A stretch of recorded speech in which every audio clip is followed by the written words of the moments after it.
Mga bata at ng mga feeling bata na magpapabata din. Kaya luluto muna tayo ng fried chicken kasi may laman. So dito na tayo sa wings. At mamaya ang konti gagawa ako ng gravy. Pero hindi ko alam kung gravy o ketchup. Tatalo na siguro ito sa ketchup, mga my love. Pinatay ko pala yung apoy kasi sobrang lakas na, sobrang init na kasi na mantika eh.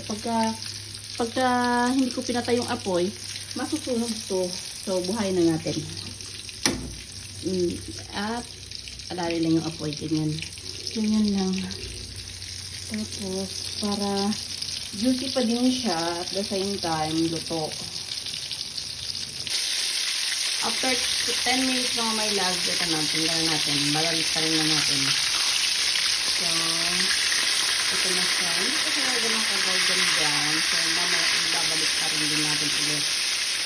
Pinatagal ko ng 12 minutes. So, tingnan natin.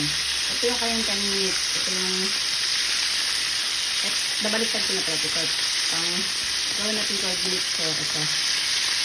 So, itong dalawa na baliktad ko na kanina eh. Mahuli lang yung video. Ang juicy niya. Pero di ko alam kung hilaw. Mukhang di naman siya hilaw. Pero tingnan niyo, oh, ang juicy niya. Tingnan na, himayin natin sa loob. Init. Hindi siya hilaw. Kasi nakabrain to eh.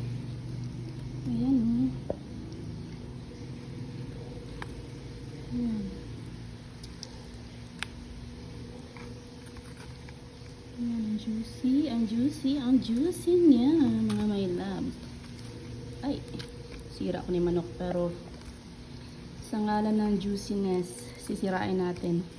At para i-prove na luto. Luto siya, wala siyang dugo. Pero juicy. Yan, ang tender. Yan.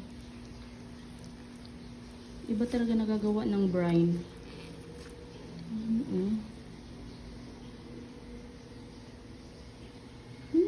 Gayahin nyo ito mga my loves. Ang technique ay 12 minutes lang yun. Each, bawat side. Tapos, di naman sobrang low heat. Tama lang din yung apoy. So, ang verdict dito ay masarap. Thank you for watching. Kain tayo.